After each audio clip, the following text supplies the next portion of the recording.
കൊച്ചി വിമാനത്താവളത്തിൽ ആദ്യ അരുമ മൃഗമെത്തി. ഖത്തറിൽ നിന്നെത്തിയ ചേലക്കര സ്വദേശി രാമചന്ദ്രന്റെ ഇവ എന്ന പൂച്ചയാണ് എത്തിയത്. വിദേശത്ത് നിന്നും വിമാനമാർഗം കേരളത്തിലേക്ക് എത്തുന്ന ആദ്യ അരുമ മൃഗമാണ്.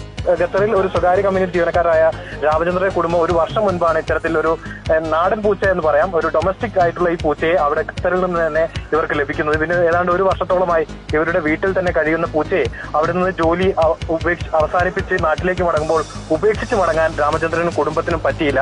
അങ്ങനെയാണ് ദോഹയിൽ നിന്നുള്ള എയർ ഇന്ത്യ വിമാനത്തിൽ ഇവർ കൊച്ചിയിലേക്ക് ഈ ഇവയുമായി എത്തിയത്.